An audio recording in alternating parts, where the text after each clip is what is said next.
اللهم صل على سيدنا محمد وعلى آل محمد كما صليت على إبراهيم وعلى آل إبراهيم في العالمين إنك حميد مجيد.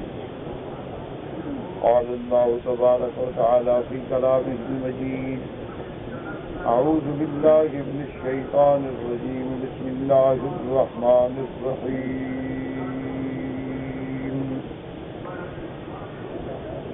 سبحان الذي أسرى بعبده ليلا من المسجد الحرام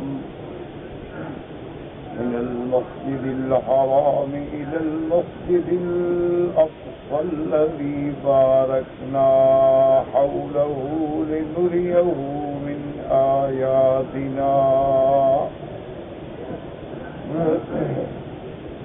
إنه هو السميع البصير.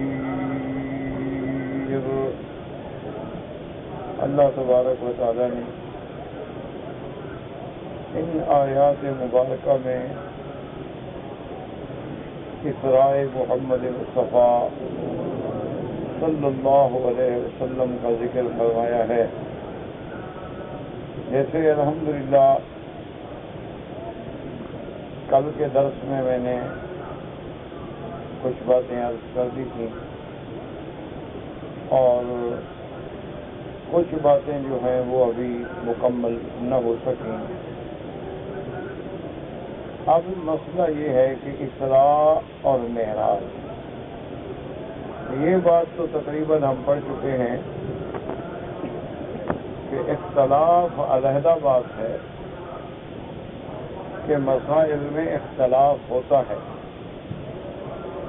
لیکن رائے وہی قابل قبول ہوتی ہے جس طرف زیادہ صحابہ ہوں، جمہور صحابہ ہوں، جمہور تابعین، جمہور محدثین، جمہور فقہاء، اور اسی طرح تلقی بالقبول جو ہے وہ امت میں حاصل ہو. تو اس اعتبار سے میرے آقا کا جو معراج ہے وہ معراج حقیقی ہے، معراج جسمانی ہے، اور معراج جو ہے اور اسراء جو ہے وہ جاگتے میں ہے. اس لیے اللہ تبارک و تعالی نے اپنی اس آیات مبارکہ میں ایسے اشارات بیان فرما دیے ہیں، ایسے کنایات بیان فرما دیے ہیں جو اس بات پہ واضح دلالت کرتے ہیں. کیونکہ یہ قاعدہ ہے، محاورات عرب میں یہ بات ہے، اور اس کے علاوہ بھی محاورات میں یہ بات ہے کہ کلام الملوک ملوک الکلام، کہ بادشاہوں کی جو کلام ہوتی ہے نا وہ کلام کی بادشاہ ہوتی ہے. یعنی جیسے بادشاہ انسانوں میں اللہ نے عزت دی بادشاہ بنے، اسی طرح ان کا کلام جو ہے وہ کلاموں کا بادشاہ ہوتا ہے. اور اللہ کا قرآن جو ہے یہ تو کلام ملک الاملاک ہے، یہ تو شاہوں کے شاہ کا کلام ہے جو ساری کائنات کا مالک ہے. اس لیے اس کلام مبارک میں جو اسرار و رموز ہیں، اس کلام مبارک میں جو اظہار اور اسرار اور حقائق ہیں وہ دنیا کی کسی کلام میں نہیں ہو سکتے. تو اب ہمیں قرآن کے پہلے لفظ نے ہی بتا دیا کہ سبحانہ کا لفظ جو ہے وہ استعمال ہی اسی لیے کیا گیا ہے کہ یہ ایک عجیب بات ہے معراج. اور اگر یہ خواب ہوتا تو خواب تو کوئی عجیب نہیں ہوتا. خواب تو بڑے سے بڑا آدمی بھی دیکھتا ہے اور چھوٹے سے چھوٹا آدمی بھی دیکھتا ہے. یہاں خواب انبیاء اور صالحین دیکھتے ہیں، وہاں خواب عامة المومنین بھی دیکھتے ہیں. تو خواب کے اندر ایسی باتوں کو دیکھنا کوئی عجیب نہیں سمجھا جاتا. عجیب تو تب سمجھا جاتا ہے کہ جو کام کوئی طاقت نہ کر سکے وہ ہو جائے. تو اس لیے لفظ سبحانہ نے بھی ہمیں یہاں سے اشارہ دے دیا کہ اللہ کے قرآن نے جو یہ اسراء کا واقعہ بیان فرمایا یہ بہت عجیب بات ہے کہ 1 مہینے کا سفر ہے، مسجد الحرام سے مسجد اقصی کا سفر ہے، اور اس کے بعد اتنا عظیم سفر جو اچھے سے اچھا قافلہ بھی 1 مہینے میں نہیں پورا کر سکتا، اور رات کے ایک بعض حصے میں پورا کر دیا جائے تو یہ ایک بہت بڑی عجیب بات ہے۔ اسی لیے اللہ نے قرآن میں سبحانہ کے لفظ سے ابتدا کی اصرار، اور اسی طرح اللہ تبارک و تعالیٰ نے آگے جو بیان فرمایا ہے کہ اس سفر کی ابتدا کہاں سے ہے اور انتہا کہاں تک ہے، تو اگر یہ خواب ہے تو پھر اس انتہا اور ابتدا کے ذکر کرنے کی کوئی ضرورت ہی نہیں۔ مشکل تو آج کل یہ ہو گئی ہے نا، جیسے ہمارے بزرگ گزرے ہیں، انہوں نے اللہ کے قرآن کی بہت بڑی خدمت کی ہے، ندوی صاحب رحمۃ اللہ علیہ، اللہ ان کی قبر منور فرمائے، تو انہوں نے یہی رونا رویا ہے اپنی کتابوں میں کہ کاش قرآن کو کسی نے قرآن نہیں سمجھا۔ بعض لوگوں نے قرآن کو ایک عقیدت کی کتاب سمجھا ہے کہ جو چومنے کے لیے ہے اور سینے سے لگانے کے لیے ہے اور ساقوں میں سجانے کے لیے ہے اور بیماروں کو دھو دھو کے پلانے کے لیے، اور بعض لوگوں نے نعوذ باللہ قرآن پاک سے ویسے اعراض کیا ہے 1400 سال پہلے کے مطابق تو باتیں تھیں، لیکن اب دنیا بہت آگے چلی گئی ہے، اب نعوذ باللہ قرآن اس پر مکمل پورا ہو ہی نہیں سکتا۔ اور بعض لوگوں نے اللہ کے قرآن میں فلسفی بحثیں تو بڑی کی ہیں، نحوی بحثیں تو بڑی کی ہیں، اور لیکن قرآن کا جو پیغام ہے، قرآن جس کے لیے اتارا گیا ہے اور قرآن جو اپنے سمجھنے کے لیے دعوت دیتا ہے، اس میں غور نہیں کرتا۔ تو اس لیے اگر آپ قرآن کے الفاظ پہ غور کریں اور اللہ سے دعا کریں کہ اللہ ہمیں بھی اور آپ کو بھی قرآن کی سمجھ دے، اور جن بزرگوں نے، ہمارے علماء نے قرآن کی فہم کے لیے زندگیاں گزاری، اللہ ان کی محنتیں قبول فرمائے، تو غور کریں تو قرآن خود دعوت دے رہا ہے کہ یہ کوئی ایک عجیب بات تو ہے کہ سبحانہ کا لفظ بھی آ رہا ہے اور پھر عبد کا لفظ بھی آ رہا ہے، حالانکہ یہ تو اعزاز کا مقام ہے۔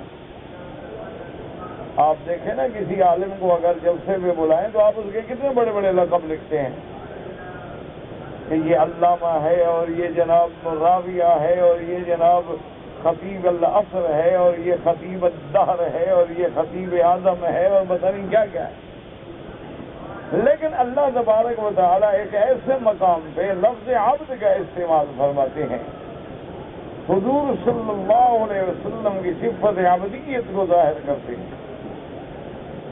تو صفت عبدیت میں 2 راز تھے کہ کہیں میرے مدنی کے معراج کو دیکھ کے نبی کو خدا نہ بنا دینا کہ نبی تو خدا بن جائے اور خدا چھٹی پہ چلا جائے، جیسے ہمارے جاہلوں نے بنا رکھا ہے وہ، اور بعض لوگوں نے خیر اتنا چھٹی تو نہیں دی، لیکن انہوں نے ایسے معراج کو بیان کیا ہے وہ کہتے ہیں کہ نعوذ باللہ نبی معشوق ہے اور خدا عاشق ہے، اور معراج تو فقط ایک بہانہ تھا، اصل میں تو محبوب کو بلانا تھا۔ تو اب جب یعنی نبی نعوذ باللہ معشوق بن جائیں، محبوب بن جائیں، خدا عاشق بن جائیں، خدا محتاج ہوتا ہے معشوق کا، اور جو محتاج ہو وہ بھی خدا ہوتا ہے۔ انا للہ و انا الیہ راجعون۔ اور پھر وہ خالق ہے، محمد مصطفیٰ مخلوق ہیں، وہ مالک ہے، یہ مملوک ہیں۔ تو اس لیے بعض لوگ جو ہیں وہ محبت کی بنا پہ انہوں نے معراج کو عشق و معشوق کا ایک قصہ بنا دیا، ایک فسانہ بنا دیا۔ معراج نہ ہوا، یہ کوئی یعنی لیلا مجنوں کا قصہ بن گیا، یہ ہیر رانجھے کا فسانہ بن گیا کہ ایک معشوق عاشق کے پاس جا رہا ہے اور عاشق بہانے بنا کے بلا رہا ہے۔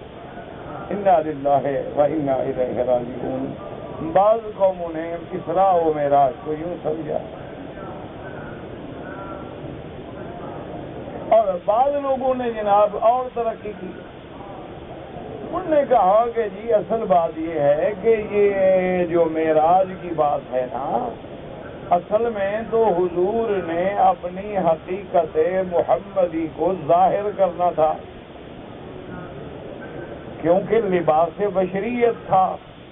اس لیے جب حضور سدرۃ المنتہا سے آگے تشریف لے گئے اور جبریل امین رہ گئے، تو بعد میں جب جبریل امین نے غور کر کے دیکھا تو جبریل نے کہا کہ جناب کمال ہے، اوپر بھی آپ ہیں اور نیچے بھی آپ ہیں، یعنی خدا بھی آپ ہیں اور مصطفیٰ بھی آپ ہیں۔ جب دونوں آپ ہیں تو معراج کا مطلب، پھر معراج تو ڈرامہ ہو گیا، یعنی جانے والا بھی خود ہو اور بلانے والا بھی خود ہو، خدا بھی خود ہو اور مصطفیٰ بھی خود ہو، تو معراج کس کو ہوا؟ اللہ کو ہوا۔ انا للہ و انا الیہ راجعون۔ یہ لوگ جو تھے یہ بھی معراج میں بھٹک گئے، اور بعض لوگوں نے اس میں فلسفیانہ اور اشکالات جو ہیں وہ پیش کیے۔ انہوں نے کہا کہ جناب معراج کیسے ہو سکتا ہے؟ راستے میں جو یہ 500 سال کا فاصلہ ہے زمین سے آسمان تک، اس کے اندر تو کئی قرے زمہریر ہیں اور قرہ ہوائی ہے اور قرہ ناری ہے، اور پھر جتنی اوپر جائیں گے آکسیجن ختم ہوتا چلا جائے گا، تو اللہ کے نبی اوپر کیسے چلے گئے؟ انہوں نے اس کو اور مشکلات میں الجھا دیا۔ تو حالانکہ اگر اللہ پاک چشم وا عطا فرما دے اور اللہ تبارک و تعالی قرآن کا فہم نصیب کر دے تو پہلے لفظ میں جواب موجود ہے، سبحان، وہ پاک ذات ہے، وہ جو چاہے کر۔ سبحان الذی، کتنے عجیب بات ہے، وہ چاہے تو محمد مصطفیٰ کو آسمانوں پہ بلا لے، وہ چاہے تو شمس و قمر کے اس محفل جو سجی ہوئی ہے اس کو تھام دے، روک دے، اور اپنے مکر سے ہلنے نہ دیکھتا کہ محمد مدنی اوپر تشریف لے آئیں۔ وہ اس بات سے قادر ہے۔ جو خداوند قدوس شمس و قمر کو متضاد رکھنے پہ قادر ہے، وہ قیامت میں دونوں کو ملانے پہ قادر ہے۔ اب دیکھیں آپ قرآن میں غور کریں، الشمس ينبغي لها أن تدرك القمر ولا الليل سابق النهار وكل في فلك يسبحون۔ اللہ نے فرمایا کہ چاند سورج کی یہ طاقت نہیں کہ وہ چاند سے مل جائے اور نہ چاند سورج سے مل جائے، وَكُلٌّ فِي فَلَكٍ يَسْبَحُونَ، اور یہ سارے کے سارے یعنی شمس ہو، قمر ہو، مریخ ہو، زحل ہو، عطارد ہو، یہ تمام کے تمام سیارات، یہ تمام کے تمام کواکب و نجوم اپنے مدار میں تیر رہے ہیں۔ یسبحون مانا تیرنا، اور تیرنا آسمان میں نہیں فرمایا، فرمایا کل فی فلک یسبحون، اور آگے فرما دیا اللہ نے والقمر قدرناہ منازل، ہم نے چاند کے لیے منزلیں مقرر کر دی ہیں، اور چاند طلوع ہونے کے بعد اپنی اس 28 منزلوں سے گزرتا ہے، اور جب آتا ہے تو ہلال ہے، اس کے بعد وہ قمر بنتا ہے، پھر وہ بدر بنتا ہے، اور اس کے بعد پھر اسی طرح باریک ہو جاتا ہے جیسے ابتدا میں تھا۔ اس لیے فرمایا والقمر قدرناہ منازل حتی عاد کالعرجون القدیم، بالکل ایک شاخ کی طرح ہو جاتا ہے، یعنی یہ بالکل ایسے ہیں جیسے آمنے سامنے ہوں، کیونکہ چاند جو ہے وہ سورج سے نور لیتا ہے، سورج کے نور سے چاند مستفید ہوتا ہے، سورج چاند کو نور دینے والا ہے۔ یہ اگر مل جائیں تو نظام درہم برہم ہو جائے، لیکن اللہ نے فرمایا کہ ایک وقت آئے گا فَإِذَا بَرِقَ الْبَصَرُ وَخَسَفَ الْقَمَرُ وَجُمِعَ الشَّمْسُ وَالْقَمَرُ، کہ جب تیری آنکھ چندھی آ جائے گی اور جب چاند بے نور ہو جائے گا اور جب چاند اور سورج دونوں کو ہم اکٹھا کر دیں گے، آج ایک مشرق سے ہے دوسرا مغرب سے ہے، اللہ نے فرمایا قیامت سے پہلے میں دونوں کو مغرب سے نکال کے اکٹھا کر دوں گا اور پھر ایسے اکٹھا کروں گا کہ بے نور کر دوں گا، اتنے بے نور ہو جائیں گے مقورین مظلمین اسودین، بالکل سیاہ نظر آئیں گے۔ ثم یلقا فی البحر، پھر ان دونوں کو اللہ سمندر میں ڈال دیں گے اور وہ سمندر کی نیچے کی تہ جو ہے وہ کھول دی جائے گی اور اس کے نیچے جو جہنم بھڑک رہی ہے وہ اور بھڑک کے پوری نار اللہ الکبریٰ بن جائے گی۔ تو یہ اللہ کا ایک نظام ہے، اللہ تبارک و تعالیٰ جو چاہے کر دیں، لیکن افسوس یہ ہے اور دکھ سے کہنا پڑتا ہے، لیکن کس کو کہیں، کس کے آگے روئیں۔ آج کافروں نے،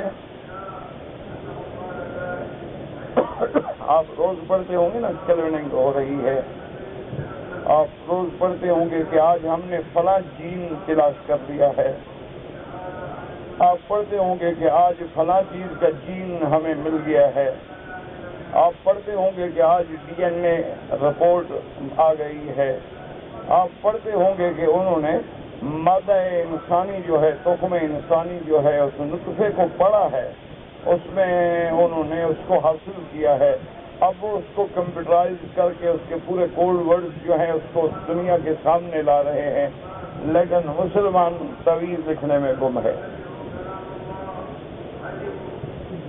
انا للہ و انا الیہ راجعون۔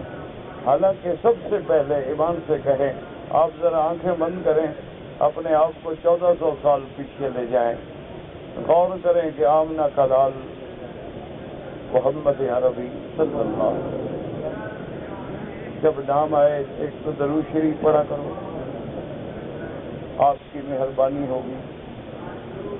ہاں جی، آج تو امت کی مہربانی، دیکھو نا آج کل باپ بیٹے کی عزت کرے تو بیٹے کی مہربانی ہے، بیوی خاوند کی عزت کرے تو بیوی کی مہربانی ہے، اور آج امتی درود پڑھے تو امتی کی مہربانی ہے۔ یہ آپ درود نہ پڑھیں، کیا خیال ہے حضور کا نقصان ہو جائے، کوئی شان میں کمی آ جائے؟ اچھا پڑھیں تو آپ کا نقصان ہوگا، فائدہ ہوگا، پھر زبانوں پہ کیوں تالے لگ جاتے ہیں؟ کیوں زبانیں گنگ ہیں؟ کیوں بار بار مسلمان کو کہنا پڑتا ہے کہ حضور کے نام پہ درود پڑھو؟ کیونکہ وہ دماغ ادھر نہیں ہے، کھڑا حرم میں ہے، دماغ تاش کھیلنے میں ہے اور ڈرامہ آنا ہے اور فلم آنی ہے اور اس آدمی سے آج جھوٹ بولنا ہے، اس کو آج دھوکہ دینا ہے، اس کے آج پاسپورٹ چرانا ہے اور حرم سے ایک نیا جوتا بھی گھر لے کے جانا ہے، کھڑے حرم میں ہیں، ان کو کیا پتا نبی کا نام آیا ہے کس کا نام آیا ہے؟ پتا ہو تو درود پڑھے بیچارہ۔ چلو آج مہربانی کر کے ماشاءاللہ حاجی صاحب ہیں، عمرے پہ آپ آئے ہیں، ہزاروں خرچ کر کے آئے ہیں، یہ ذرا بتا سکیں گے کہ فجر کی نماز میں امام صاحب نے کہاں سے قرآن پڑھا تھا؟ آج فجر کی نماز میں امام صاحب نے کون سے قرآن سے کہاں سے شروع کیا، پہلی رکعت میں کہاں ختم کیا اور دوسری رکعت میں کہاں ختم کیا؟ آپ کہیں ہمیں مغرب کا پتہ نہیں، ولی صاحب آپ فجر کا پوچھ رہے ہیں، ہمیں تو یہ مغرب والا بھی بھول گیا ہے۔ جب یہ حال ہو کس کے آگے روئیں والا، کس کے آگے بیج بجائیں؟ وہ پھر پنجابیوں کا محاورہ ہے نا کہ انے اگے رونا تھے اپنی آنکھوں کا نقصان، کہ نابینا آدمی کے سامنے جو آپ روتے رہے وہ کو دیکھ رہا ہے، اپنی آنکھیں برباد ہوں گی، اس کو تو کچھ نہیں ہوتا۔ بھینس کے آگے جو آپ بین بجانا شروع کرتے ہیں تو بھینس کوئی رقص کرنا شروع کر دے، بس ایک روٹین ہے۔ اب دیکھیں کہ ذرا آپ تھوڑا سا آج چند لمحات کے لیے میرے ساتھ آ جائیں اور قرآن میں ڈوب جائیں۔ اللہ اکبر۔ وہ کسی نے، ہمارے بزرگ تھے، وہ ہم جب پڑھتے تھے نا وہ ہمیشہ کہتے تھے، وہ کہتے تھے مولوی مکی ہم مر جائیں گے پھر یاد آئیں گے۔ ویسے بھی ابھی تو ہم پڑھاتے ہیں نا، ہماری تم لوگ قدر نہیں کرتے ہیں، ہمارے بعد اندھیرا رہے گا بہتر میں، بہت چراغ جلاؤ گے زندگی کے لیے۔ تو اب جناب ذرا میرے ساتھ آئیں اور قرآن میں ڈوب جائیں، اس بحر ذخار میں ڈوب جائیں، اور ذرا آنکھیں بند کر کے غور کریں کہ آمنہ کا لال اکیلا غار حرا میں بیٹھا ہے، اور پہلا سبق کیا ملتا ہے؟ اقرا۔ اقرا مانا ہاں جی بولو، کوئی عرض نہیں، خیر ہے، کچھ نہیں ہوتا، قبرستان تو نہیں، زندہ لوگ ہیں آپ۔ اقرا کا مانا کیا ہے جی؟ پڑھو۔ امت حضور کی پڑھ رہی ہے، 57 ملکوں میں 400 یونیورسٹی ہے، اور ایک کافر کے ملک میں 1000 یونیورسٹی ہے، ایک ملک میں تم پڑھ رہے ہیں، ماشاء اللہ۔ ہمارے سارے ملکوں کے آدمی ملا کے 200 پی ایچ ڈی نہیں نکلتا، ایک کافر ملک سے 1000 پی ایچ ڈی نکلتا ہے، ماشاء اللہ۔ یہ امت ہے جن کو پڑھنے کا پہلا حکم دیا گیا، پڑھو۔ پڑھ کیسے پڑھ رہی ہے؟ ماشاء اللہ۔ اس نے یہی پڑھا ہے کہ بھائی دھوکہ کیسے دینا ہے، اس نے یہی پڑھا ہے کہ کپاس صبح صبح چنائی کرو تاکہ شبنم پڑی ہو، وزن بڑھ جائے۔ اس نے یہی پڑھا ہے کہ دواؤں میں چنے کا آٹا پیس کے کپسول میں ڈال لو، کس نے دیکھا ہے؟ اس نے یہی پڑھا ہے ماشاء اللہ کے نام ریشم کو لو اور اندر جو ہے ربڑ کا کپڑا بناؤ۔ پہلا ہمیں سبق ملا، اقرا بسم ربک الذی خلق، اللہ کی خالقیت پہ غور کرو، پڑھو۔ اور خلق الانسان من علق، وہ خداوند قدوس جس نے بنایا انسان کو ایک جونک سے۔ تو یہ جو ڈی این اے ہے یہ تو ہمارے پہلے سبق میں شامل ہے، ہم نے تو نہیں پڑھا پھر اس کو۔ بھائی ہم نے تو اس پہ غور نہیں کیا، ایسے اللہ کو پہ غور تو کافروں نے کیا۔ اس الگ پہ ابحاث جو ہیں وہ تو کافروں نے کی ہے، ہم نے تو بس یہی پڑھا خلق الانسان من علق، نہ ہمیں تخلیق انسان پہ، حالانکہ پہلے سبق میں ہے تخلیق انسان، اور اللہ نے بتایا کہ انسان کو میں نے کس مادے سے بنایا ہے۔ تو یہ تو ہمارا پہلا سبق تھا، جہاں انگریز ہزاروں سال کے بعد پہنچا، لیکن ہم نے تو پڑھا ہی نہیں نا، ہم نے تو وہی پڑھا ہے نا جی، الف انار، بے بلی اور اے حکا، کاف کتا، یہ ہمارا سبق ہے۔ اچھا کبھی غور کیا آپ نے کہ کیوں ایسا ہوا؟ ورنہ الف سے اللہ نہیں پڑھ سکتے تھے، الف اللہ، بے بیت اللہ، اے حج، میم مکہ مدینہ، یہ نہیں پڑھ سکتے؟ نہیں، انگریز جو کہتا ہے a apple, the cat, the dog, تو ہم تو اس کی اولاد ہیں، ہم نے بھی تو اپنے قاعدے وہی بنانے ہیں نا۔ اس نے ڈاگ پڑھایا، ہم نے کتا پڑھایا، اس نے کیٹ پڑھایا، ہم نے بلی پڑھایا، اس نے ایپل پڑھایا، ہم نے انار پڑھایا۔ بات تو وہی ہے کہ ہم اس کی روحانی اولاد ہیں۔ اگر ہم مسلمان ہوتے اور پہلا بچہ ہمارا قاعدہ لے کے بیٹھتا اور اس کو استاد کہتا بیٹا پڑھو الف اللہ، اور پڑھو بیٹا بے بیت اللہ، ایمان سکھاؤ۔ پہلے دن بچہ مسلمان ہوتا نہ ہوتا، وہ گھر آگے اپنے باپ سے پوچھتا نا ابا یہ اللہ کیا ہے؟ آج استاد نے مجھے سارا دن اللہ اللہ پڑھایا ہے، اور یہ بیت اللہ کیا ہوتا ہے؟ یہ کیا چیز ہے بیت اللہ؟ یہ مجھے اس نے جو پڑھا ہے میم سے مکہ، ہے سے حج، یہ کیا ہے؟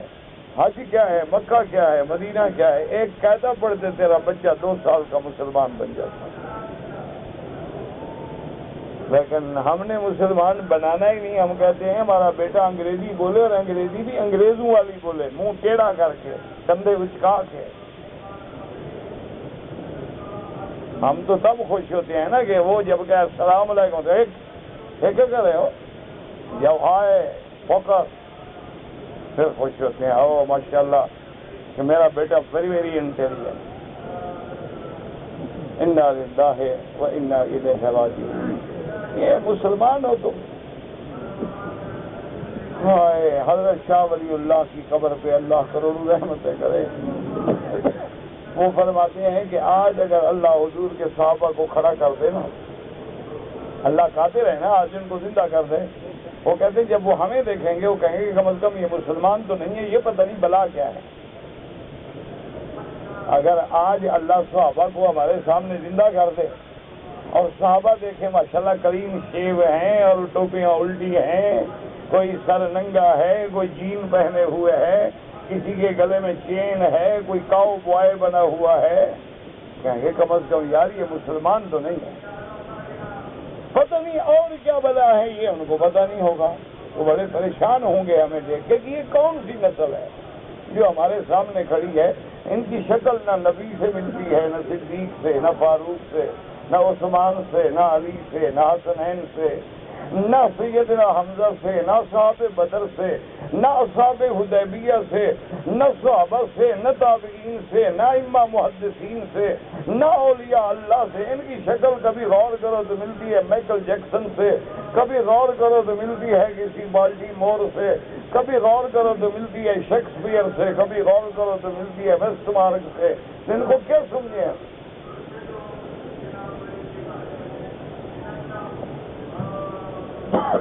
انا للہ و انا الیہ راجعون۔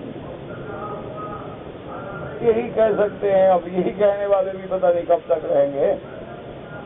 تو اس لیے غور کرو میرے عزیز کہ اللہ نے تو ایک لفظ میں مسئلہ حل کر دیا تھا کہ سبحانہ، پاک ہے تیری ذات۔ تعجب کی بات، کتنا بڑا تعجب ہے کہ اللہ کا نبی اتنا بڑا سفر اتنا مختصر وقت میں کر لے۔ اللہ نے فرمایا تم جاہل ہو، میری ذات پاک ہے، میں چاند کو روک دوں میری مرضی، میں سورج کو نہ نکلنے دوں میری مرضی، میں رات کو لمبا کر دوں میری مرضی، میں دن کو مختصر کر دوں میری مرضی۔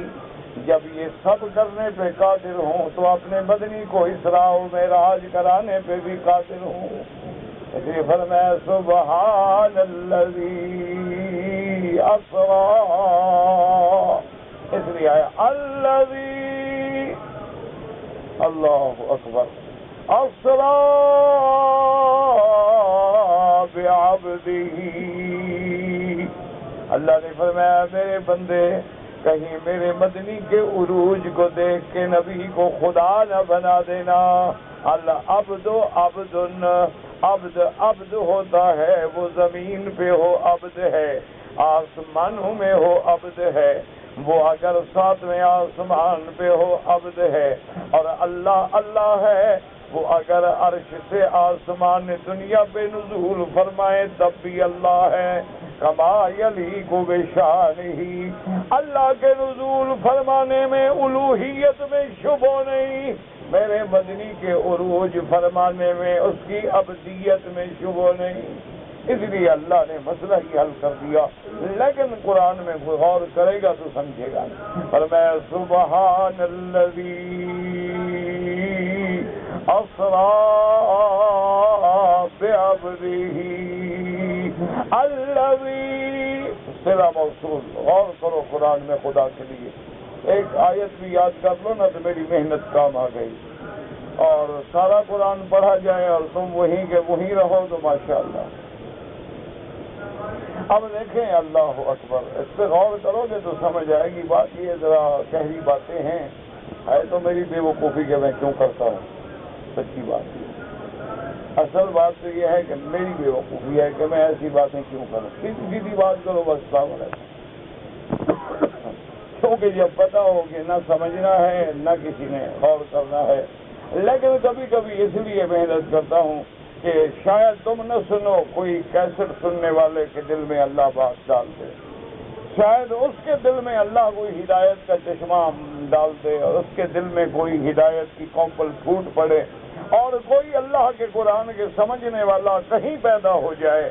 اور ہمیں یقین ہے انشاءاللہ وہ وقت آئے گا جب پورا کفر مسلمان ہو جائے گا، وہ وقت آئے گا، تم سے کام نہیں ہوتا، یہ یورپ مسلمان ہوگا اور یہ سارے کا سارا مسلمان ہوگا۔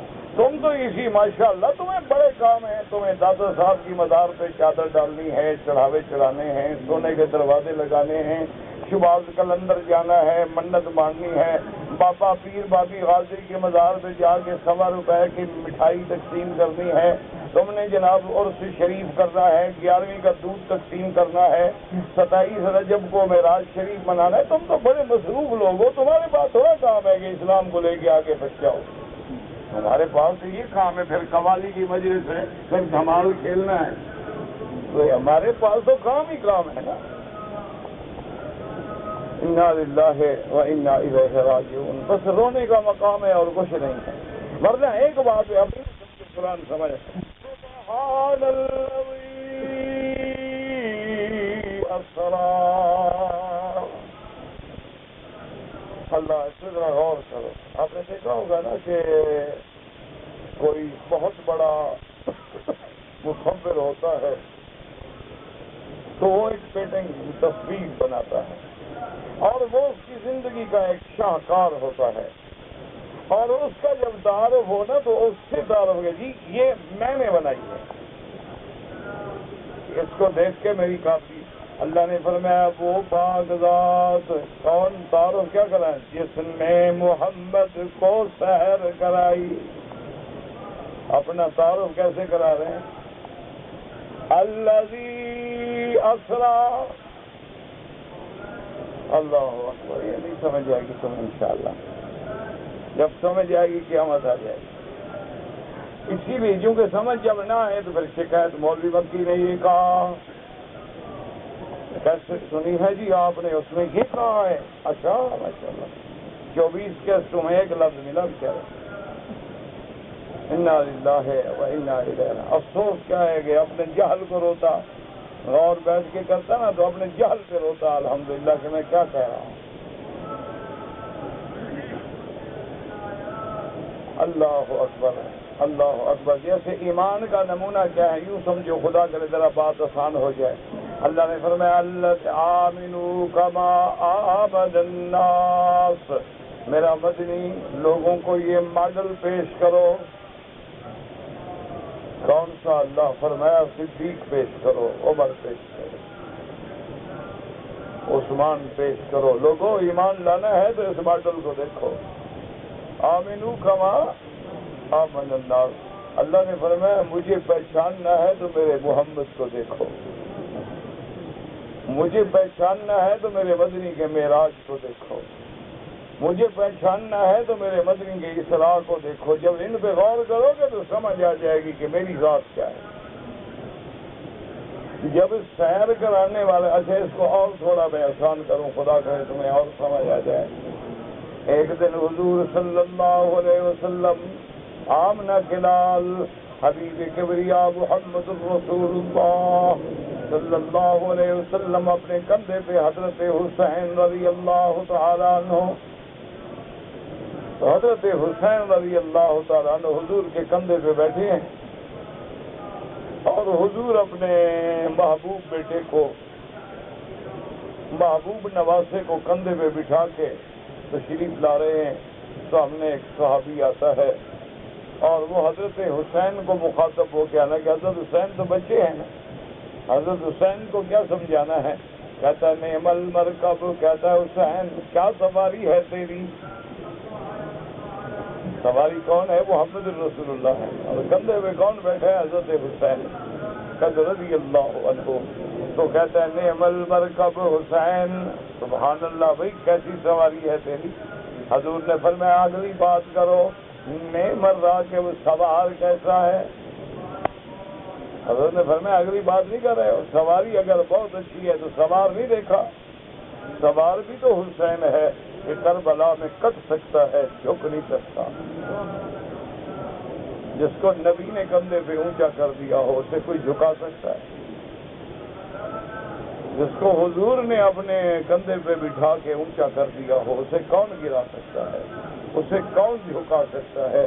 ایمان سے وہ جھکانے والے مٹ گئے، وہ قتل کرنے والے مٹ گئے، اور آج تک تاریخ حسین، آج تک شہادت حسین، آج تک خون حسین زندہ ہے اور قیامت تک زندہ رہے گا۔ اس کے لیے تو اللہ نے کہہ دیا ان کو مردہ کہو ہی نہیں، احیاء زندہ ہے۔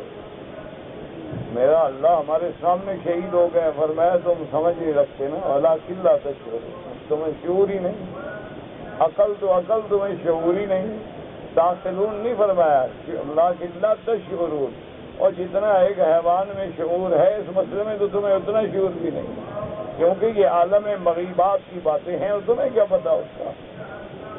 تو اب دیکھو جناب کہ جب سواری کی تعریف ہوئی تو سوار کی تعریف خود بخود ہو گئی، تو اس لیے اللہ نے فرمایا جب میرے مدنی کی اسراء پہ غور کرو گے، معراج پہ غور کرو گے تو میری خدائی تو خود بخود سمجھ آ جائے گی نا کہ وہ خدا محمد مدنی کو پیدا کرنے والا، معراج کرانے والا، براق پہ بٹھانے والا، جبریل کو اس کے دروازے پہ خادم بنا کے بھیجنے والا، اتنے بڑے سفر کو سکوڑ دینے والا۔ اس لیے حضور فرماتے ہیں کہ اللہ پاک نے مجھے یہ بھی معجزہ دیا ہے کہ یطوی علی الارض، میرے لیے اللہ زمین کو لپیٹ دیتے ہیں۔ کیا مانا جو سفر مہینوں کا ہو وہ مجھے ہفتوں میں طے ہو جاتا ہے، اور ہفتوں کا جو ہو وہ دنوں میں طے ہو جاتا ہے۔ میرے لیے زمین لپیٹ دی جاتی ہے، اور زمین کیسے لپیٹی جائے گی؟ اب قرآن پہ غور کرو، فرمایا والسماوات مطویات بیمینہ۔ اللہ جب آسمانوں کو اپنے ہاتھ پہ لپیٹ لیں گے تو جو خدا آسمانوں کو لپیٹنے پہ قادر ہے وہ زمین کو بھی لپیٹنے پہ قادر ہے۔ اس لیے فرمایا سبحان الذی اسری بعبدہ، اور عبد نے یہ بھی بتا دیا کہ معراج جسمانی ہے، لیلا من المسجد الحرام الى المسجد الاقصى۔ ابتدا مسجد حرام سے ہے اور انتہا مسجد اقصی پہ ہے۔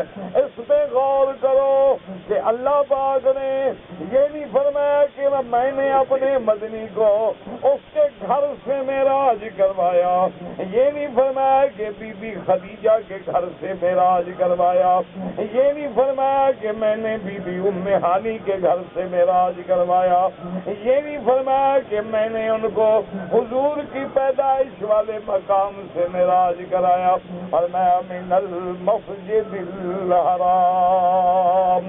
اور آگے بیت المقدس کا نام بھی نہیں لیا، شام کا نام بھی نہیں لیا، کسی باغ کا نام بھی نہیں لیا، بیت اللحم کا نام بھی نہیں لیا، فرمایا من المسجد الحرام الى المسجد الاقصی۔ مسجد حرام سے مسجد اقصی ہمیں سبق ملا کہ اللہ کے نزدیک اگر زمین میں کوئی اعلیٰ جگہ ہے تو وہ مسجد ہے جس کا خدا قرآن میں ذکر کر رہا ہے۔ حضور کے اسراء میں ذکر کر رہا ہے. اس لیے حضور نے فرمایا خیر البقاع، پوری زمین میں سب سے بہتر جگہ مسجد ہے اور پوری زمین میں سب سے بری جگہ بازار ہے، کیونکہ مسجد میں اللہ کا ذکر ہوتا ہے. اس لیے اللہ نے دونوں مسجدوں کا ذکر کر کے ہمیں سبق دیا ہے کہ مقام مسجد کیا ہے، عظمت مسجد کیا ہے، احترام مسجد کیا ہے. اور یہ بھی ہمیں بتا دیا کہ میرے مدنی، میرے انبیاء کی ابتدا بھی مسجد ہے اور انتہا بھی مسجد ہے. تو مومن کی ابتدا بھی مسجد ہو اور انتہا بھی مسجد ہو، صبح بھی مسجد میں ہو اور عشاء بھی مسجد میں ہو، ہر دن کی ابتدا بھی مسجد میں، ہر دن کی انتہا بھی مسجد میں. اسی لیے رمضان کے آخر میں 10 دن کا اعتکاف رکھا ہے، کیونکہ تیری انتہا مسجد میں ہو جائے، تیرا ڈیرا مسجد میں ہو جائے اور تیرا دن رات مسجد میں ہو جائے. سارا گھر چھوڑ کے اللہ کے دروازے پہ ڈیرا لگا لے. اس لیے فرمایا من المسجد الحرام الى المسجد الاقصى. اور کمال دیکھو، اللہ اکبر، جیسے اللہ نے یہ گھر سب سے پہلا گھر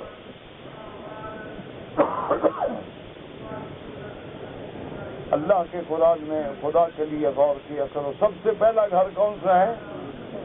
گھر سب سے پہلا، غور کرنا ذرا، آباد کرنے والا نبی سب سے آخری. گھر سب سے پہلا اور سب سے آخری پیغمبر کون ہے؟ محمد رسول اللہ. اللہ نے فرمایا میرا مدنی آپ کو بھیجا تو میں نے آخر میں ہے، لیکن بٹھایا اول میں ہے.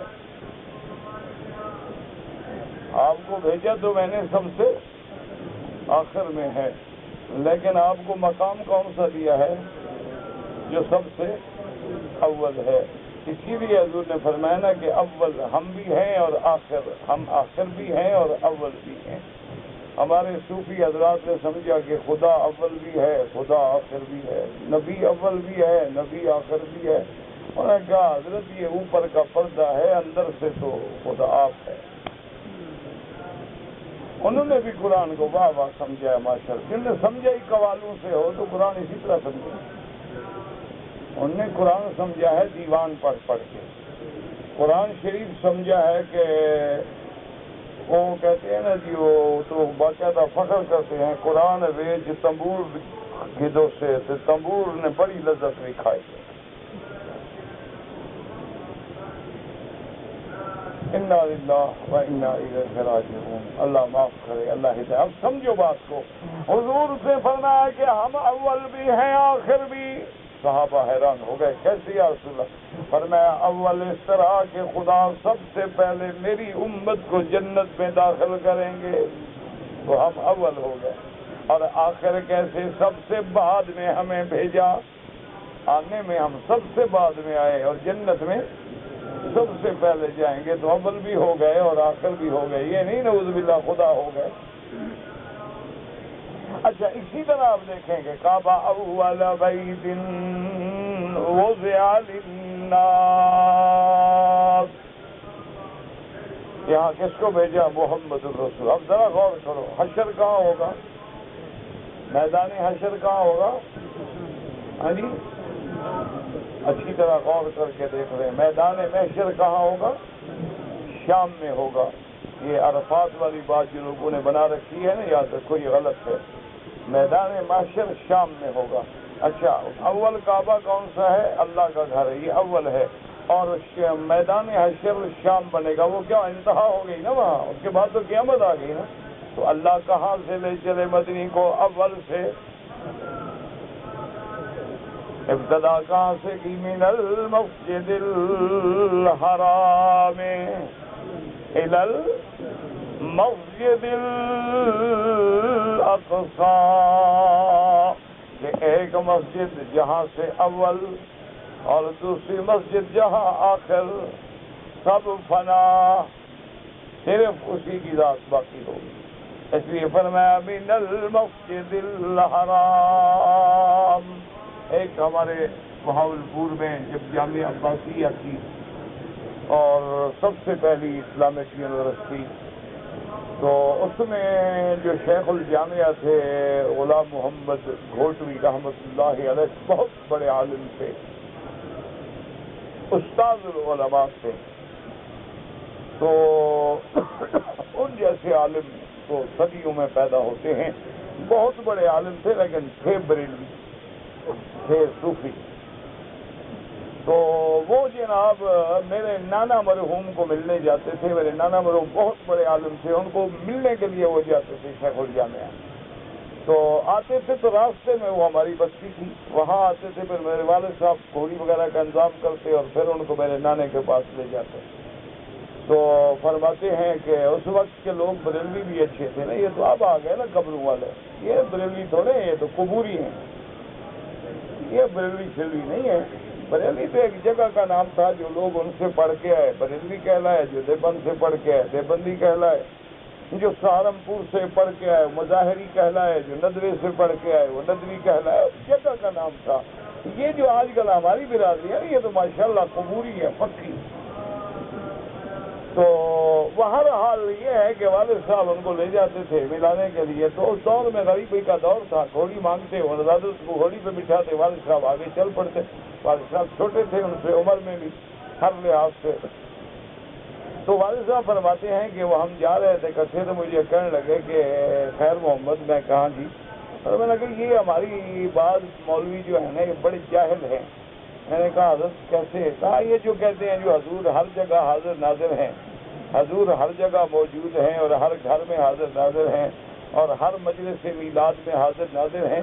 ان جاہلوں نے قرآن بھی نہیں پڑھا کہ جس نبی کی ابتدا انتہا معلوم ہو وہ ہر جگہ حاضر ناظر کیسے ہو سکتا ہے؟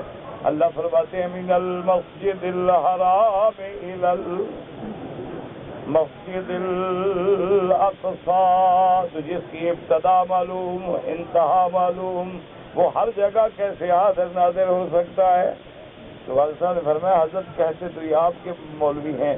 میں کہا نہیں میں تو ان کو مولوی بھی نہیں سمجھتا، میں ان کو جاہل سمجھتا ہوں.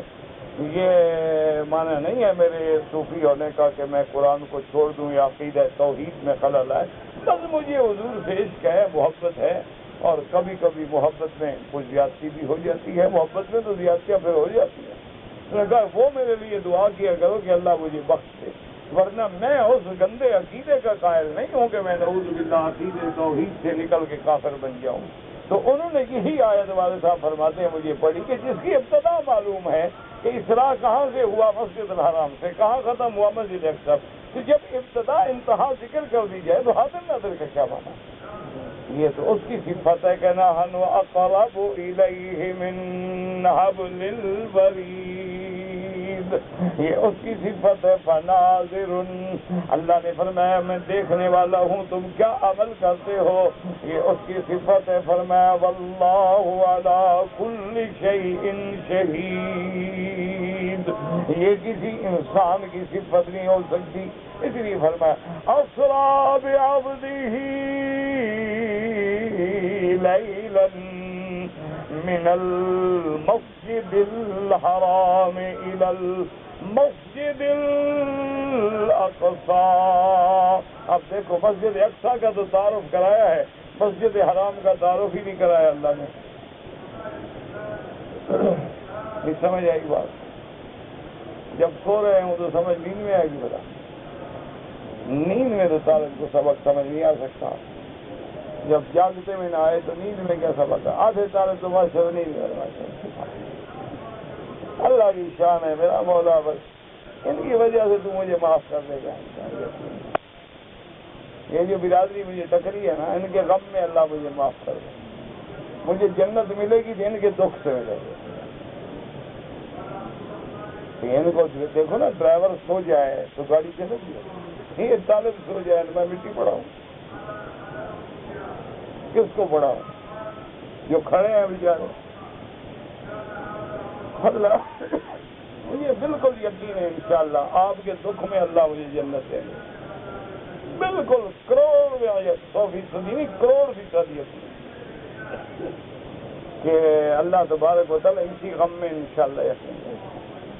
تو وہ ہمارے ایک استاد سے وہ فوت ہو گئے، اللہ ان کی قبر سے کروڑوں رحمتیں فرمائے، اللہ ہمارے تمام اساتذہ کی قبروں پہ کروڑوں رحمتیں فرمائے، اللہ تمام مشائخ علماء کی قبروں پہ کروڑوں رحمتیں فرمائے۔ بس وہ مجھے ملتے ہیں تو میں کہتا ہوں حضرت کیا طبیعت کا کیا ہے؟ کہتے ہیں بس آج کل جو طالب ملے ہیں نا مکے شریف میں، کہہ رہے ہیں مولوی مکی ان کی وجہ سے بخشے جائیں گے۔ میں نے کہا کیوں؟ کہنے لگا ساری زندگی تو طلباء پڑھاتے تھے، اب یہ ایسے لوگ مجھے ٹکرے ہیں، پتہ نہیں ہے کیا ہے۔ انہوں نے کہا مجھے آج تک نہیں سمجھ آئی کہ کیا ہے۔ یہ کس مٹی کے بنے ہوئے ہیں، یہ کس مدرسے کی پیداوار ہیں، جن کو کتاب کا نام نہ آتا ہو ان کو جو پڑھانا پڑے، ایمان سے کہو کیا پڑھائیں؟ جن کو جو کتاب پڑھا رہے اس کا نام اچھی طرح نہیں آتا، کتاب کے لکھنے والے کا نام تو خیر انشاءاللہ ان کے ابے کو بھی نہیں آتا ہوگا، تو اس کو جو استاد پڑھائے اور محنت کر کے پڑھائے تو اس کا کتنا دل جلتا ہوگا۔ تو اسی جلنے پہ تو اللہ جنت دے گا نا، اسی لیے ہمیں یقین ہے انشاءاللہ کہ تمہاری وجہ سے میں جنت جاؤں گا۔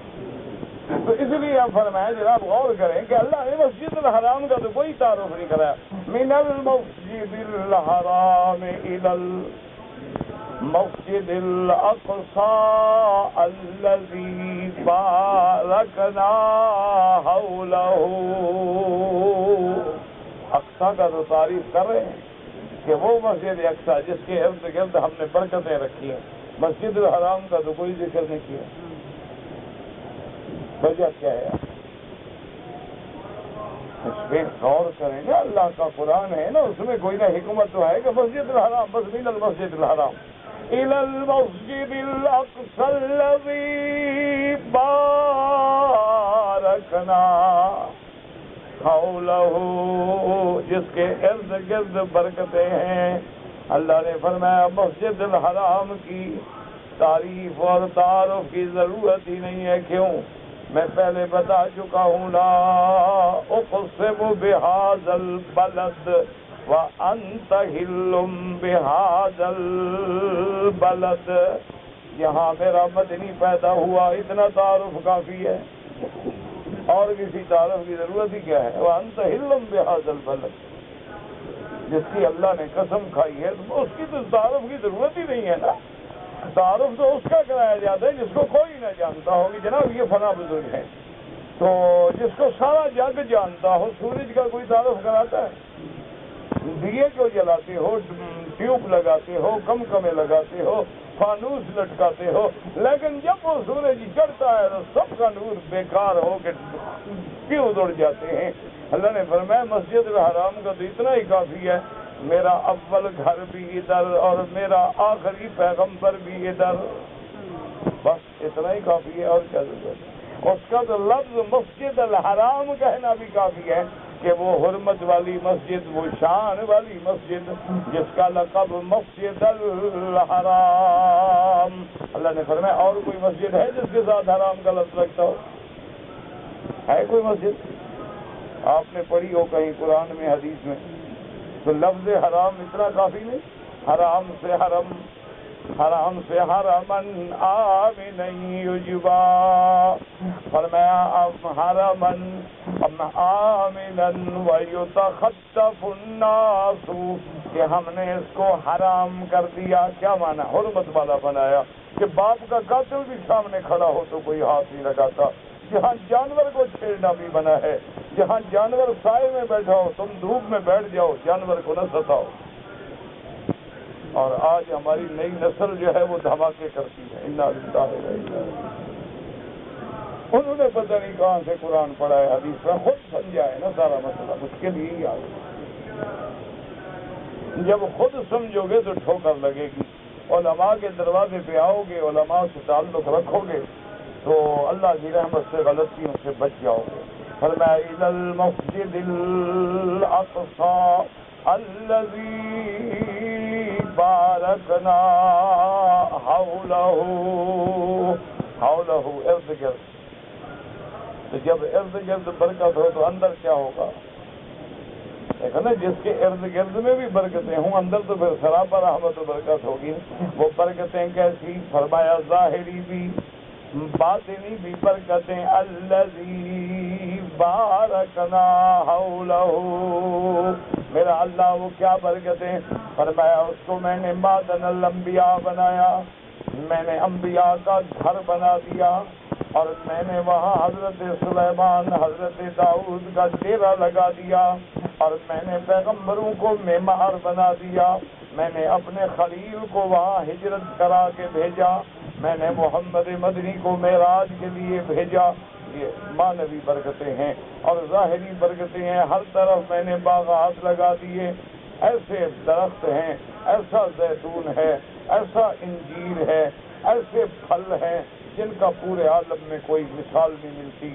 ایسا موسم ہے، ایسا جب ہے، ایسے درختوں کی شادابی ہے، ایسے پھولوں کی تازگی ہے، ایسے ان کے اندر وہ یعنی ایک طراوت ہے کہ دنیا کا کوئی حسن اس کا مقابلہ نہیں کر سکتا. دعا کرو کہ اللہ یہودیت سے آزاد کر کے مسلمانوں کے قبضے میں دے. ایک وقت آئے کہ اسی طرح بیٹھ کے ہم مسجد اقصیٰ میں قرآن کا درس دیں. وما ذلک علی اللہ بعزیز، اللہ کے آگے کیا مشکل.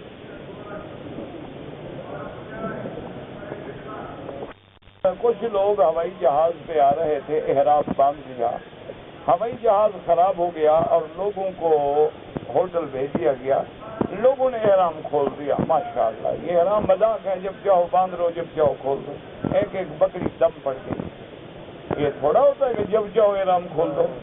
احرام باندھ لیا، اس کے بعد آپ کھول نہیں سکتے جب تک دبیں احسار نہ دیں اور سر نہ مٹائیں. یہ تھوڑا ہوتا ہے کہ مرضی ہے باندھ لیا، مرضی ہے کھول دیا. تو جن لوگوں نے باقاعدہ 2 رکعت پڑھ کے احرام باندھ کے لبیک اللہم لبیک پڑھ لیا تھا اور انہوں نے احرام کھولا ہے، زیادتی کی ہے، وہ دم ادا کریں. کہتے جی جنتوں کو جو حوریں ملیں گی تو وہ بھی عورتوں کی طرح اس سے جمع ہوگا. کیوں نہیں ہوگا جناب، وہ ہوں گی اسی لیے، اور کیا کھانا پکانے کے لیے ہیں. اس کو یہی فکر ہے انشاءاللہ، غریب کو فکر کھا رہے.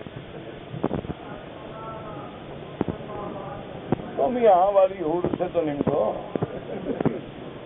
تمہیں تو یہی حور پر قصور نے تنگ کیا ہوا ہے، تو اگلی کا کیا فکر کر رہے ہیں.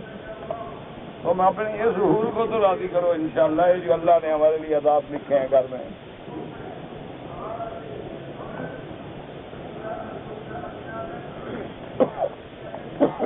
اللہ کا آسمان پہ جو نزول ہوتا ہے، اللہ خود آتے ہیں یا رحمت اللہ خود آتے ہیں. کما علی کو بشان ہی، جیسے ان کی شان کو زیبا ہے.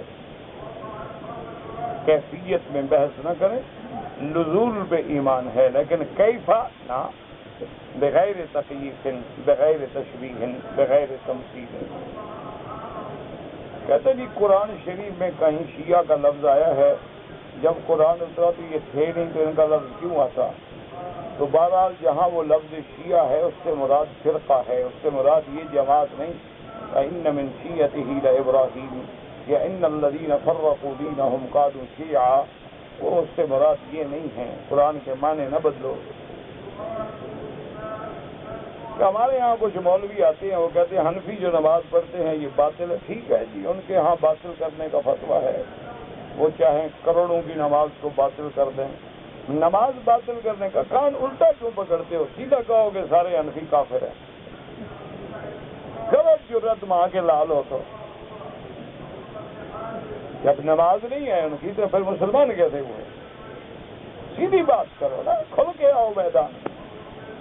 انا للہ و انا الیہ راجعون. کسی کو بے نماز کو آج تک تم نمازی نہیں بنا سکے، جو پڑھتے ہیں ان کو کافر بنا رہے.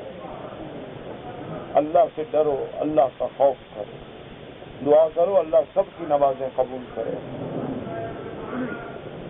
شب برات کی جو عبادت ہے 15 شعبان کو، بالکل کسی حدیث سے ثابت نہیں.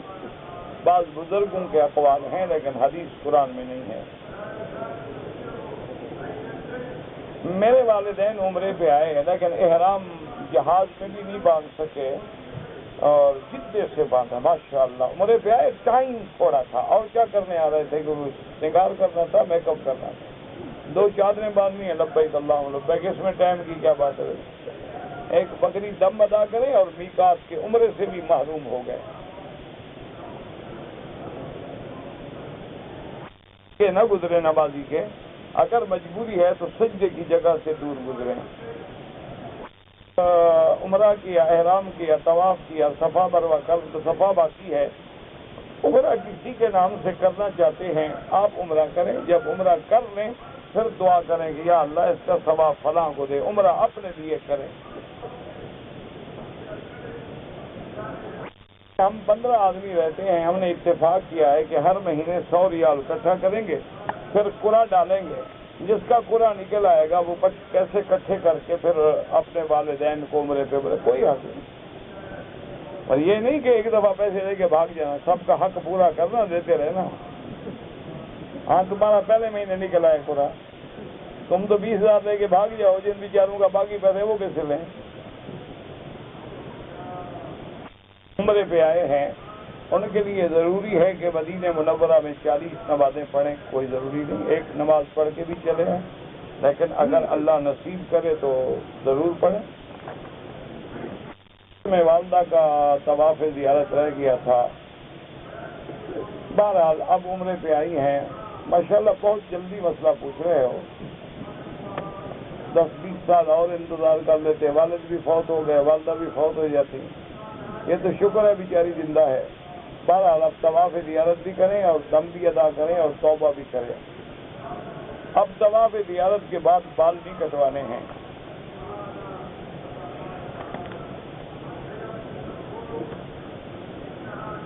اگر ایک آدمی نے اپنی بیوی کو طلاق دی تو اس کے بعد وہ رجوع کرنا چاہتا ہے, ہاں بالکل رجوع کر سکتا ہے, 1 مہینے میں کر لیں.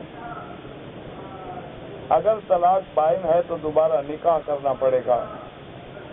اگر 2 طلاق دینے کے بعد میاں بیوی کی صلح ہو گئی, صلح کے بعد پھر اس نے 1 طلاق دی تو اب 3 پکی ہو گئی, کام پکا ہو گیا ہمیشہ کے لیے. 2 پہلے دے چکا تھا, 1 اور دی تو 3 پوری. ہر بندے کو اللہ نے صرف 3 طلاق کا حق دیا ہے.